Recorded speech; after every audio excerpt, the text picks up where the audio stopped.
வணக்கம். உங்களை சந்திச்சதுல ரொம்ப மகிழ்ச்சி. நேரம் கொடுத்ததுக்கு ரொம்ப நன்றி. நன்றி. இப்ப திடீர்னு நடுவுல குரு பயிற்சி வருதுன்றாங்க. நமக்கு ஒண்ணுமே விளங்கல. என்ன அப்படி சென்டர்ல ஒரு குரு பயிற்சி? எப்போதுமே இந்த சனி பெயர்ச்சிங்கிறது, குரு பெயர்ச்சி, ராகு கேது பெயர்ச்சி 3 தான். அதுக்கப்புறம் இப்பதான் வந்து சுக்கிர பெயர்ச்சி, செவ்வாய் பெயர்ச்சி அப்படி ஒன்று ஆட் பண்ணிட்டே போறாங்க. ஆக்சுவலா இருக்கிறது குரு பெயர்ச்சி, சனி பெயர்ச்சி 2 தான். அப்புறம் தான் ராகு கேது பெயர்ச்சி சொல்லுவாங்க.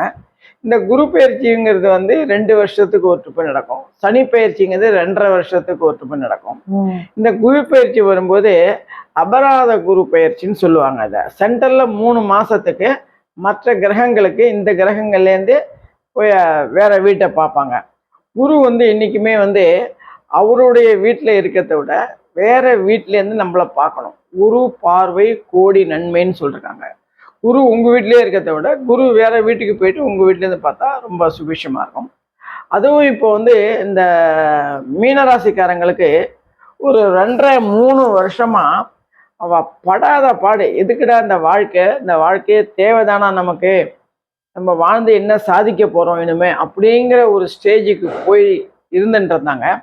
இப்போ அதுலேருந்து ரெக்கவரி ஆகி வராங்க. அதுவும் இந்த 3 மாதம் இப்போ இந்த 18ஆம் தேதியிலேருந்து பார்த்தீங்கன்னாக்கா ரொம்ப சுபிஷமாக போகும்.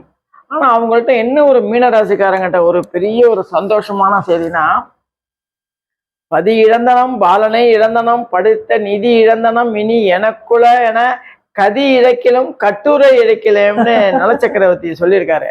அதே போல இந்த மீனராசிக்காரங்க எவ்வளவு கஷ்டங்கள் நஷ்டங்கள் வந்தாலும் இந்த தர்ம நியாயங்களுக்கு கட்டுப்பட்டு நடப்பாங்க. அன்புக்கு ரொம்ப அடிமையானவங்க. சீக்கிரமா அடுத்தவங்ககிட்ட ஏமாந்துருவாங்க. இதே போல குணங்கள் உண்டு.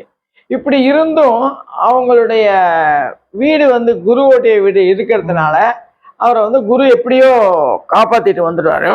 அப்படி இருந்த இந்த மீனராசிக்காரங்களுக்கு இப்படி ஒரு வாழ்க்கை தானா அப்படின்னு வருது. இப்போ 5, 7, 9 3 வீட்டிலேருந்து குரு பார்க்குறாரு.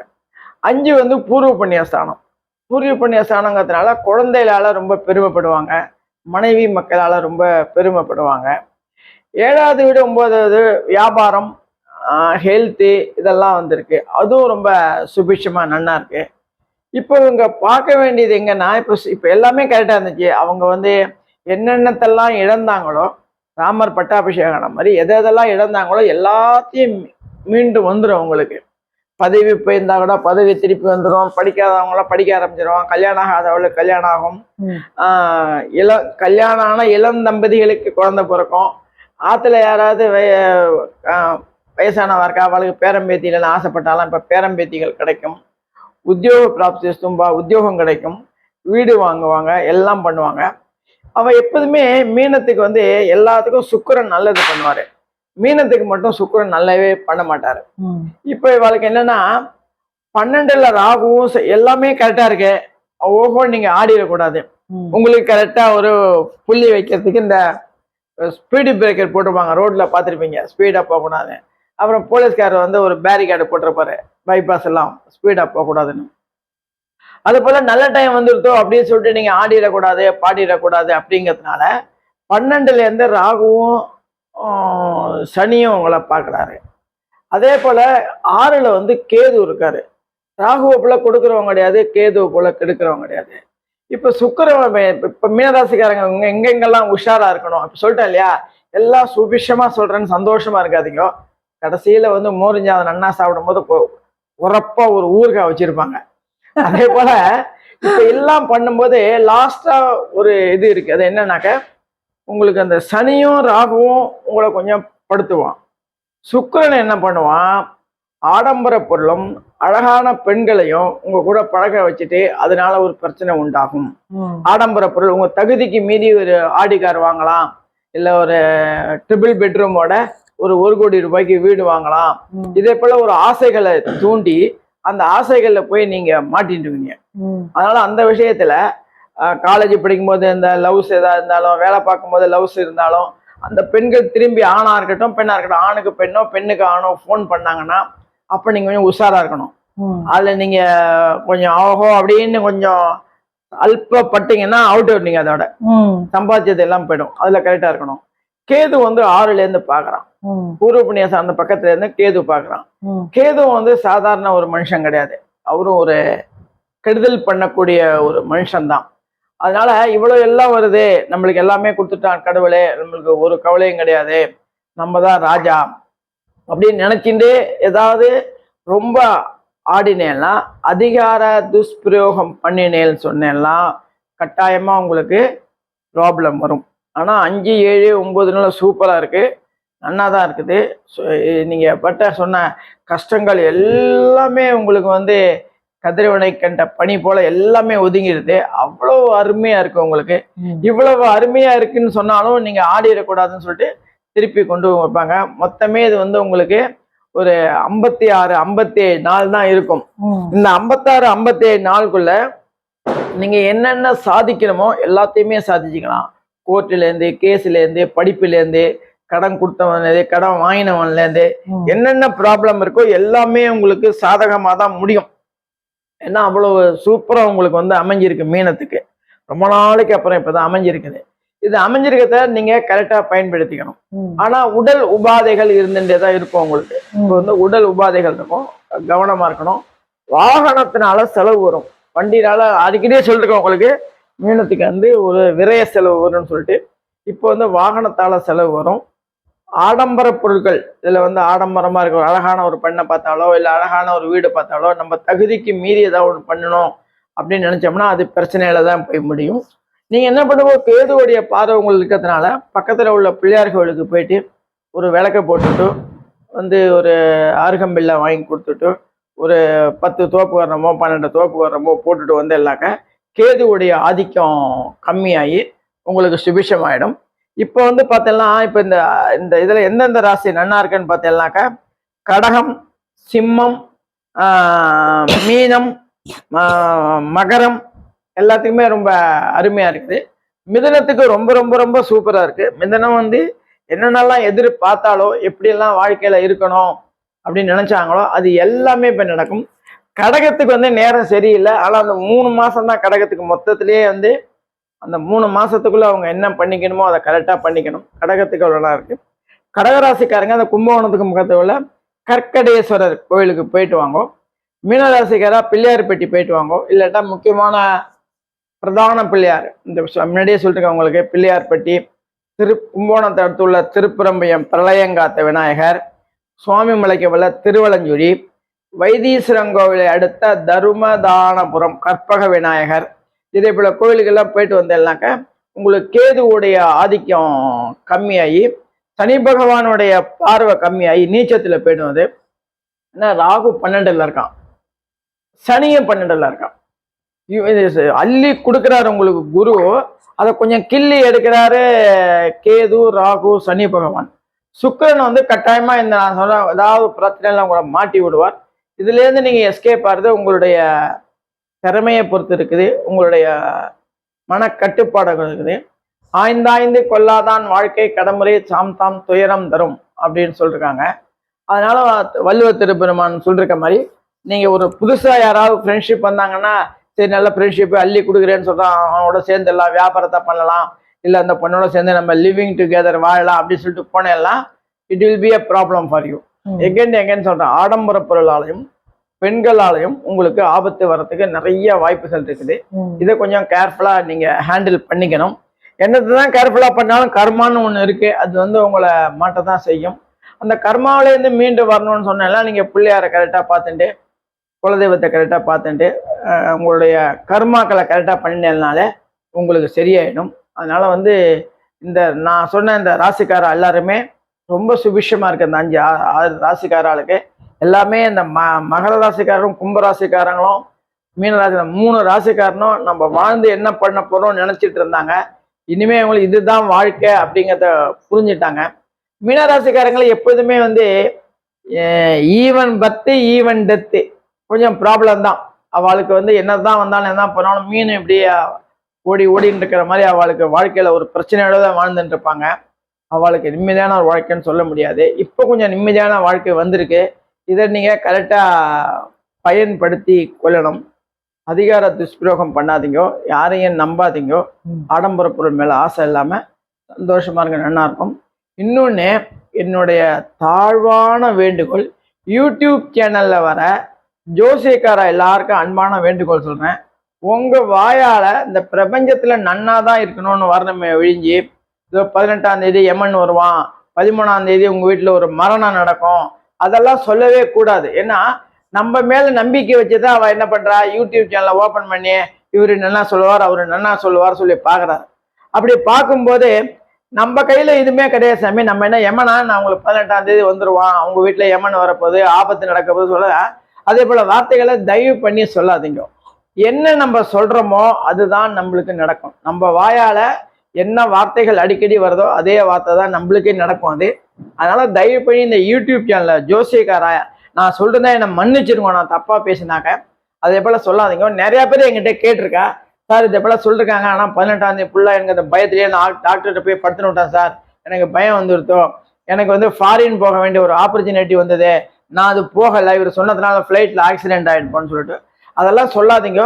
அப்படி உங்களுக்கு ஜாதகத்தை கணிச்ச பிரகாரம் ஏதாவது ப்ராப்ளம் மறைமுகமாக சொல்லுங்க. அதை கொஞ்சம் கேர்ஃபுல்லாக இருங்க, ஃப்ளைட் ஏறும்போது பார்த்து ஏறுங்கோ, வண்டியில் போகும்போது பார்த்து போங்க, வெளியூர் பிரயாணத்தை கொஞ்சம் கம்மி பண்ணிங்கோ அப்படின்னு சொல்லுங்க. அதுதான் நல்லது. நம்ம வாயால என்னைக்குமே நல்லது தான் வரணுமே வேஞ்சி நெகட்டிவா எதுவுமே நம்ம வரக்கூடாது. அதே போல தயவு பண்ணி யாரும் சொல்லாதீங்க. சொல்றதுனால என்ன ஆயிடுது, ஒரு சில ஜோசியக்கார அப்படி சொல்றதுனால எல்லா ஜோசியக்காராலையும் கெட்டவங்கன்னு சொல்றாங்க.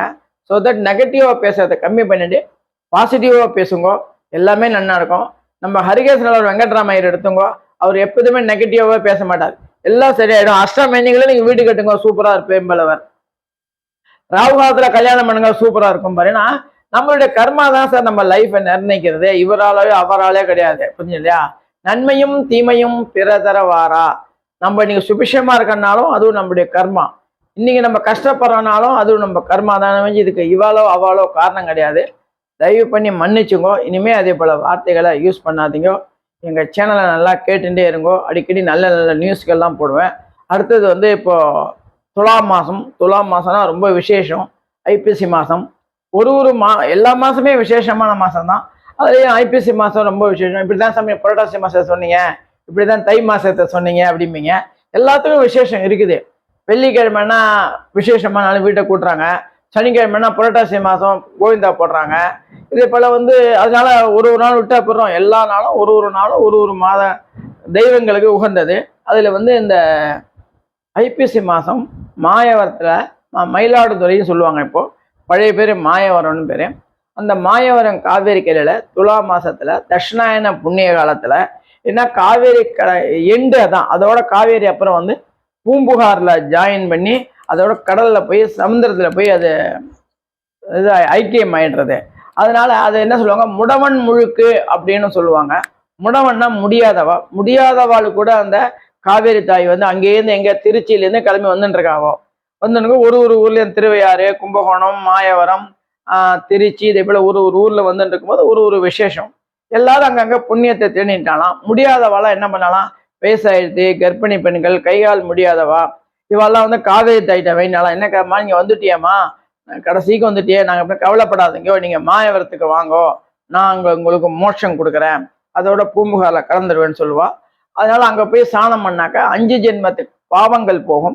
அதோட அங்க தர்ப்பணம் பண்ணா ரொம்ப விசேஷம். பிதர்களுக்கு தர்ப்பணம் பண்ணோம்னாக்க நம்மளுடைய பிரம்மகத்தி தோஷம், பிரித்து தோஷம் எல்லாமே போகும். அது கடைசியில் அங்கதான் மாயவரத்துல போய் கலக்கிறதுனால எல்லாரும் முடிஞ்ச அளவுக்கு மாயவரத்துல அந்த 18ஆம் தேதி மாசம் பிறந்துடுத்து, நீங்க 18ஆம் தேதியே போகணும் அவசியம் கிடையாது. அடுத்த மாசம் 16ஆம் தேதி வரையும் உங்களுக்கு என்னைக்கு முடியறதோ இன்னைக்கு காத்தால போயிட்டு அந்த காவேரியில ஸ்நானத்தை பண்ணிட்டு பக்கத்துல மயூரநாதர் கோவில் இருக்கும், அங்க மேக தட்சிணாமூர்த்தின்னு இருப்பார், அவரை போய் பார்த்துட்டு ஒரு மஞ்சள் கலர் வஸ்திரத்தை வாங்கி கொடுத்துட்டு காவேரியில ஸ்நானத்தை பண்ணிட்டு முடிஞ்ச தானங்கள் ஏதாவது, அங்க நிறைய பிராமணா இருப்பா, பிராமணாளுக்கு முடிஞ்சதை உங்களால ஒரு கொடுத்தேன்னா, பிராமணா வந்து என்ன ஐதீகன்னு கேட்டேன்னா உங்களுடைய பிரிதுக்கள் வந்து அவ மூலியமா வந்து இருப்பான்னு அர்த்தம். அதனால தர்ப்பணத்தை பண்ணிட்டு ஏதோ உங்களால முடிஞ்ச ஒரு தானத்தை தர்மத்தை பண்ணிட்டு கார்த்தால வெங்காயம் பூண்டு முள்ளைங்க இல்லாமல் ஒரு இட்லி ஒரு பொங்கலை சாப்பிட்டுட்டு அந்த மேக மயூரநாதரை பார்த்துட்டு பக்கத்தில் ஏதாவது கோயில் இருந்தால் பார்த்துட்டு வாங்க. ரொம்ப விசேஷம். எந்த அளவுக்கு நீங்கள் தர்ப்பணம் பண்ணி பிரிதுக்களுக்கு நீங்கள் கூப்பிட்டு செய்கிறீங்களோ அந்த அளவுக்கு உங்கள் லைஃப் சுபிட்சமாக இருக்கும். இதை பார்த்துட்டு நிறைய பேர் ஃபோன் பண்ணுறா, எனக்கு சந்தோஷமா இருக்கு. நிறைய பேர் பார்த்துட்டு அப்படியே வச்சுட்டு நம்ம ஏன் அடுத்த வாழ்க்கை சொல்லணும், அப்படி இருக்காதீங்க. எந்த அளவுக்கு நீங்க அடுத்த வாழ்க்கை சொல்றீங்களோ அந்த அளவுக்கு உங்களுக்கு அடுத்த வாளுடைய ஆசீர்வாதங்கள் கிடைக்கும். இந்த நான் சொன்ன இந்த 5-6 ராசிக்காராலும் இந்த 56 60 70 நாளுக்குள்ள உங்களுக்கு மேக்சிமம் என்னென்ன பெண்டிங்லாம் உங்க லைஃப்ல இருந்ததோ, நீங்க பிறந்த ஜனன காலத்திலேருந்து இன்னி 17ஆம் தேதி வரையும் உங்களுக்கு என்னென்ன பிரச்சனைகள்லாம் இருந்ததோ எல்லாமே இந்த 6 மாசத்துல உங்களுக்கு கிளியர் ஆயிடும். ஒன்றும் இல்லை, ஒரு 500 பேர் வேலை செய்யற கம்மியில ஒருத்தர் ஜிஎம்மா இருக்காரு சொன்னா அவருக்கு என்ன அதே ஜிஎம் ஒரு 1000 பேர் வேலை செய்யற கம்மியில ஒரு ஜிஎம் போஸ்ட் கிடைக்கும். ஸோ பதவி உயர்வு கிடைக்கும், சம்பள உயர்வு கிடைக்கும். குழந்தைகள் இல்லாத வேலைக்கு குழந்தை பார்த்தனாக்கா அது ஒரு பதவி உயர்வு தான். அப்பா அம்மா அப்படிங்கிற ஒரு பதவி உயர்வு கிடைக்கிறது. அப்பா அம்மா அவனுடைய அப்பா அம்மாவுக்கு தாத்தா பாட்டிங்கிற ஒரு பதவி உயர்வு கிடைக்கிறது. எல்லாமே கிடைக்கும். இதான் அபராதம். 3 மாசத்துக்கு ஒரு ட்ரிப்பு வருவார். எல்லா குரு பயிற்சியும் போது இப்போன்னு இல்லை, எல்லா குரு பயிற்சிக்கும் குரு என்ன பண்ணுவார், அந்த குரு பயிற்சிக்கு முன்னாடி ஒரு 3 மாசம் எல்லா ராசிக்கும் போயிட்டு இங்கேருந்து அங்கே பார்ப்பார், அங்கேருந்து இங்கே பார்ப்பார். அப்படி நன்னா இருக்கும். அதனால நீங்க என்ன பண்ணுங்க, மீன ராசிக்காரா முடிஞ்சா அந்த இது கஞ்சனூர் போய் அந்த சுக்கிரனை பார்த்து, அப்பா என்னை தொந்தரவு பண்ணாதப்பா, நான் மாட்டி என் வேலை உண்டு நான் உண்டுன்னு இருக்கேன், தேவையில்லாத பொருட்களை என் கண்ணில் காட்டி ஆசையை உண்டு பண்ணி நஷ்டத்தை உண்டு பண்ணாதப்பா அப்படின்னு கேட்டுட்டு பக்கத்திலே கீழே பெரும்பள்ளம் இருக்குது, அது கேதுவுடைய ஸ்தலம். அங்கே போயிட்டு ஐயா சாமி என்னை காப்பாத்துறான்னு சொல்லிட்டு பிள்ளையாருக்கு உங்களால் முடிஞ்சதை ஒரு சது தேங்காயை உடைச்சிட்டு வாங்கோ, எல்லாமே நல்லபடியாக நடக்கும். வாய்ப்பு கிடைக்கும் போது இந்த பிள்ளையார்பட்டி, திருப்பரம்புயம், திருவலஞ்சுடி, தர்மதானபுரம் இது போல கோயிலுக்கு போயிட்டு வாங்க, ரொம்ப விசேஷம். இப்போ இன்னும் ஒரு மாசத்துல தர்மதானபுரம் கோயிலில் வந்து பாலாலயம் பண்ண போறா, அதுக்குள்ள போயிட்டு வந்துருங்க. உங்களால முடிஞ்சதை அந்த கும்பாபிஷேகத்துக்கு ஒத்தாசை பண்ணுங்க. கிட்டத்தட்ட ஒரு 400-500 வருஷத்துக்கு முற்பட்ட கோவில். குழந்தை இல்லாதவாளுக்கு குழந்தை பிறக்கும், படிப்பு இல்லாதவாளுக்கு படிப்பு வரும், கணவன் மனைவிக்குள்ள கருத்து வேறுபாடுகள் தான் அந்த கோயிலுக்கு போனால் சரியாயிடும். அது பேரு கற்பக விநாயகர். அந்த சிவன் பேரு தர்மபுரீஸ்வரர் அப்படின்னு பேரு, அம்பாள் பேரு தர்மாம்பாள்னு பேரு. அந்த கோயிலுக்கு போயிட்டதெல்லாம் ரொம்ப விசேஷம். வைத்தீஸ்வரன் கோயிலேருந்து ஒரு 3 மைல் தொலைவு இருக்குது. இங்கேருந்து அங்கே இதில் பஸ் வசதியெல்லாம் கிடையாது. நீங்கள் தர்மபுரத்துலேருந்து தான் வண்டியோ மாட்டு வண்டியோ இல்லை ஆட்டோவோ ஏதோ எடுத்துன்னு தான் போகணும். எல்லாம் இங்கே வைத்தீஸ்வரன் கோயிலேருந்து வாங்கிட்டு போயிடுங்க. பூ பழம் வெத்தலைப்பாக்கு எல்லாமே அந்த கிராமத்தில் எதுவும் கிடைக்காது. முடிஞ்சால் அந்த குளத்துல புரோஷனம் பண்ணிட்டு எல்லாம் அவ்வளோ விசேஷம். புரோஷனம் பண்ணி அப்படி நிமிர்ந்து பார்த்தெல்லாம் அங்கே ஒரு ஐயனார் கோவில் தெரியும், அதுவும் ரொம்ப விசேஷமான ஐயங்கார். அந்த ஐயனாரையும் பார்த்துட்டு பிள்ளையாரையும் பார்த்துட்டு வாங்க, எல்லாம் சுபிஷமாக நடக்கும். தென்னாடுடைய சிவனே போற்றி, எந்நாட்டுக்கும் தேவா போற்றி. திருச்சிற்றம்பலம், தில்லையம்பலம், நற்றுணையாவது நமச்சிவாயமே. பிரபஞ்சத்தில் எல்லாரையும் சௌரியமாயிடா. லோகா சமஸ்தா சர்வோ பவந்தோ.